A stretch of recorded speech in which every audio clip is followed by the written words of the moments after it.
Baik Bapak Ibu sekalian, sekarang pembacaan kita sudah tiba di kitab Mazmur pasal yang ketiga.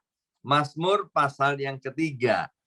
Judulnya adalah nyanyian pagi dalam menghadapi musuh. Wah, luar biasa ya. Nyanyian pagi dalam menghadapi musuh. Biasanya kalau ada musuh nggak bisa nyanyi katanya ya kan. Apalagi kemudian musuhnya hebat dan menakutkan ya. Baik, kita akan baca dari ayat yang ke-6. Ayat yang ke-6 bilang begini. Aku membaringkan diri lalu tidur. Aku bangun sebab Tuhan menopang aku. Wah, luar biasa ya. Ini kisah bagaimana ya yang namanya Daud ini dikudeta, kerajaannya dikudeta, yang mengkudeta itu adalah anaknya sendiri yang bernama Absalom.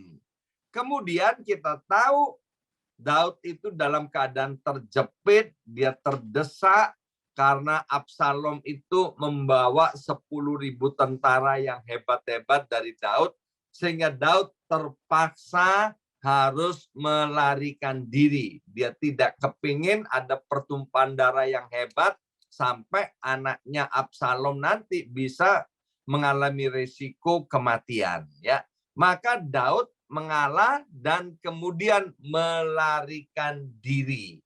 Tapi yang luar biasa dikatakan begini, aku membaringkan diri lalu tidur. Biasanya orang yang stres, orang yang depresi, orang yang banyak masalah tidak bisa tidur. Salah satunya di Amerika ini konsumsi akan obat tidur itu setiap tahunnya ada datanya itu sekian ton, Bapak Ibu sekalian, setiap tahun orang Amerika mengkonsumsi obat tidur banyak sekali. Mengapa? Orang Amerika susah untuk tidur. Kenapa? Karena banyak masalah yang dihadapi oleh orang-orang di Amerika ini, termasuk masalah keluarga, masalah rumah tangga, masalah keuangan, banyak masalah Bapak Ibu sekalian. Dan kita jangan sampai sama dengan orang-orang dunia, orang-orang yang tidak mengenal Tuhan. Orang-orang yang tidak mengenal Tuhan ketika ada masalah, maka dia menjadi depresi. Kita anak-anak Tuhan, ya, kalau kita percaya bahwa Allah kita adalah Allah yang tidak pernah tidur, sekali lagi, kalau kita percaya bahwa Allah itu tidak pernah tidur, apalagi orang Indonesia, ya kan? Orang Indonesia kan sangat paham. Ada satu pepatah di dalam bahasa Jawa dikatakan Gusti ora sare. Tuhan tidak pernah tidur. Nah, ucapan seperti ini jangan hanya di bibir saja, tapi kita harus benar-benar memahami sampai dalam hati kita yang paling dalam bahwa Tuhan itu benar-benar Tuhan yang tidak pernah tidur. Mengapa? Karena Tuhan itu adalah Allah sendiri. Dan Tuhan yang tidak pernah tidur itu menjagai kita. Lah kalau Tuhan itu tidak pernah tidur, mengapa kok kita nggak bisa tidur? Ya kan? Ya tidur saja Bapak Ibu sekalian. Kalau ada masalah, jangan terus dipikirin. Tapi biarlah kalau ada masalah, datang kepada Tuhan, hadapkan kepada Tuhan, dan pandang Tuhannya, bukan pandang masalahnya. Orang yang tidak bisa tidur itu karena ketika menghadapi musuh, ketika menghadapi persoalan, ketika menghadapi masalah, yang dia pikirin, yang dia lihat terus-menerus adalah masalahnya, bukan Tuhannya. Maka itu Bapak Ibu sekalian, melalui Mazmur pasal yang ketiga ini, Tuhan mau mengingatkan kepada kita, seperti Daud, yang percaya kepada Tuhan, maka ketika dalam keadaan takut, dalam keadaan tidak baik, dalam keadaan menghadapi musuh, dalam menghadapi persoalan, tetap bisa tidur nyenyak. Kuncinya apa? Kuncinya percaya kepada Tuhan dan fokusnya ketika menghadapi masalah tidak lagi fokus kepada masalahnya. Sebab Bapak Ibu sekalian, kita tahu bahwa sebagai manusia kita punya kemampuan yang sangat terbatas. Sedangkan Tuhan kita adalah Tuhan yang tidak terbatas. Jadi bagian yang pertama dari Mazmur pasal yang ketiga ayat yang ke-6 ini khusus untuk kita-kita yang susah tidur kalau ada masalah, ya. Tirulah Daud. Bagaimana Daud bisa tidur ketika banyak masalah di dalam dirinya? Karena dia pasrah menyerahkan hidupnya ke dalam Tuhan.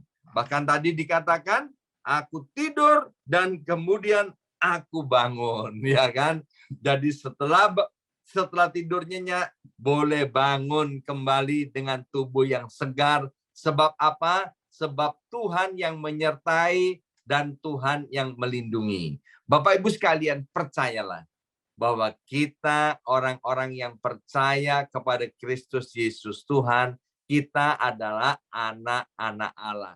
Seperti kita sebagai orang tua yang punya anak, maka kita pasti menjagai dan melindungi anak kita meskipun kemampuan kita terbatas. Maaf Bapak Ibu sekalian, kalau pernah lihat ayam ya dengan anak-anaknya, dulu waktu saya masih kecil, main di kampung, Bapak Ibu sekalian tidak mengerti apa-apa. Kalau ada ayam dengan anak-anak yang kecil-kecil kan lucu tuh ya. Kami kejar, kami berusaha mau mengambil anak ayam yang kecil itu, ya kan?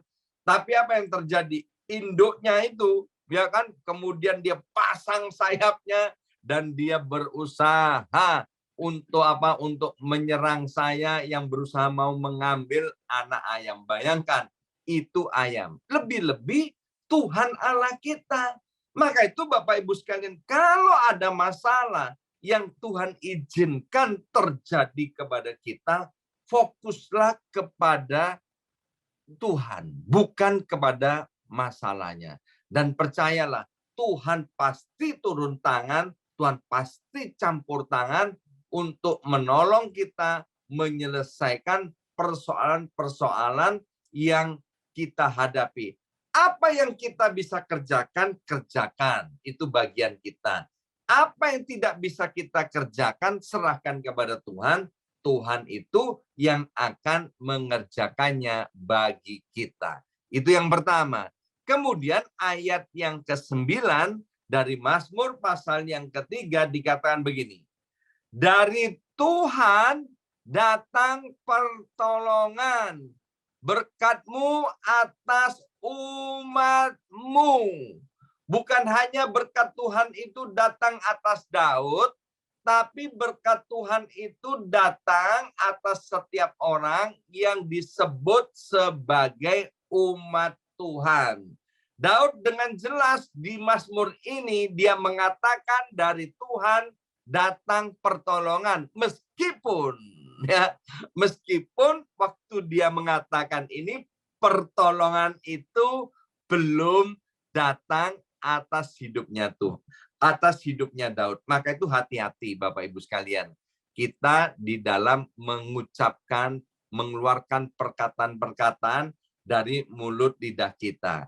Maka itu saya sering kali bilang begini, mari ketika kita mendeklarasikan Mazmur 91, deklarasikan bukan hanya di dalam hati, tapi ucapkan dengan suara yang keras sampai telinga kita sendiri mendengarnya. Sebab apa? Iman timbul dari pendengaran, dan pendengaran itu akan firman Tuhan.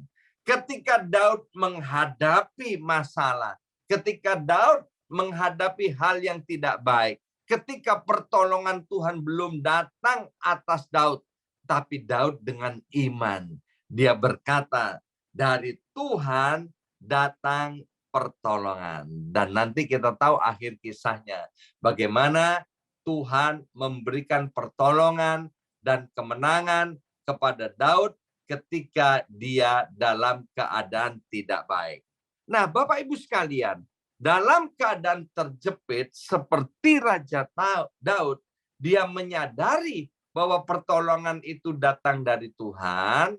Maka itu Bapak Ibu sekalian, ketika kita juga dalam keadaan terjepit, dalam keadaan terdesak, dalam keadaan tidak berdaya, please, please, please, jangan cari pertolongan di luar Tuhan.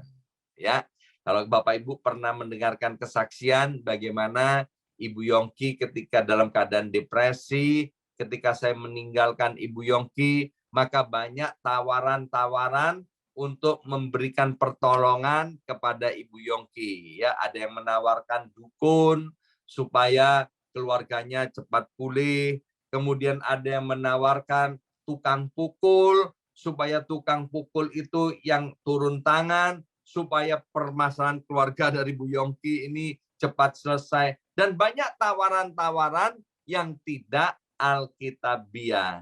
Dan Ibu Yongki dengan jelas, singkat, tegas, mantap, dia bilang, tidak. Pertolonganku datang daripada Tuhan. Maka itu Bapak Ibu sekalian, yang kedua dari Mazmur pasal yang ketiga ini, ketika dalam keadaan terdesak, dalam keadaan tidak berdaya, mari dengan suara yang lantang kita berkata dengan tegas bahwa pertolonganku datangnya daripada Tuhan.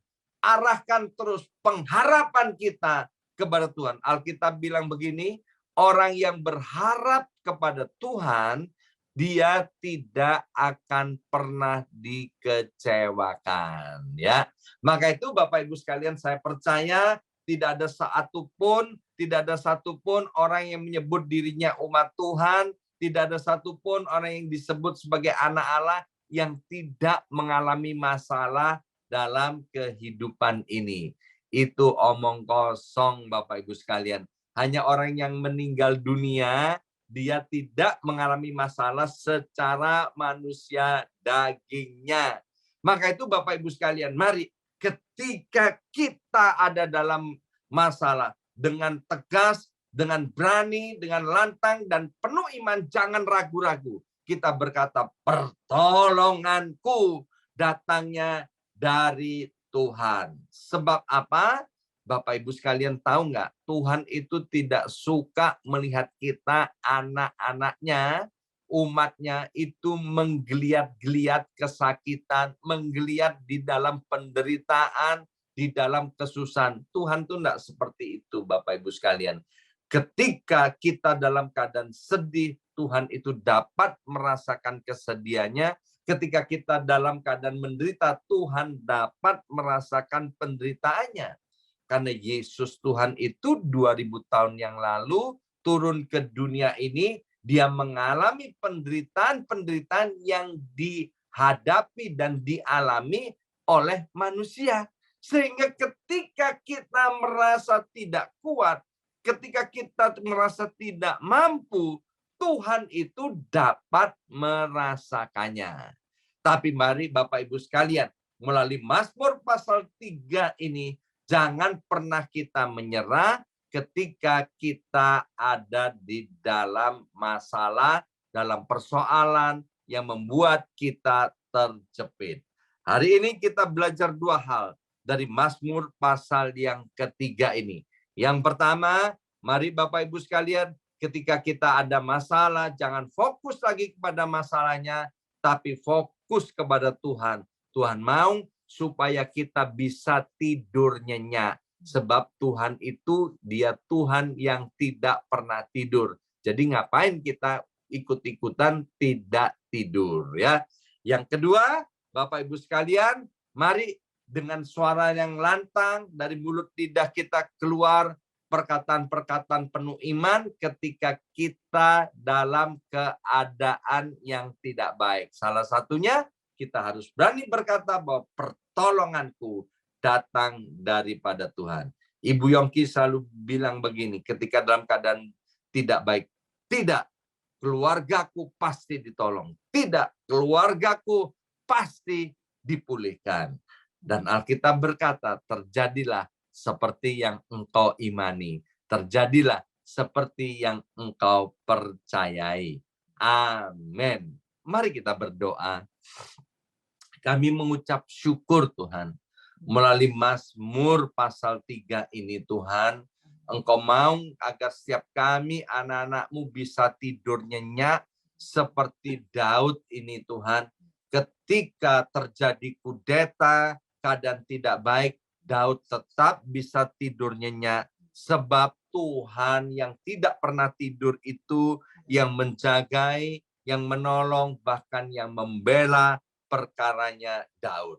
Dan biarlah melalui Mazmur pasal 3 ini kami mau meneladani dari mulut lidah kami keluar perkataan-perkataan penuh iman. Salah satunya kami mau berkata bahwa pertolongan kami datangnya daripada Tuhan.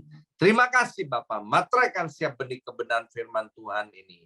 Dalam nama Tuhan Yesus kami sudah berdoa. Haleluya. Amin, amin, amin.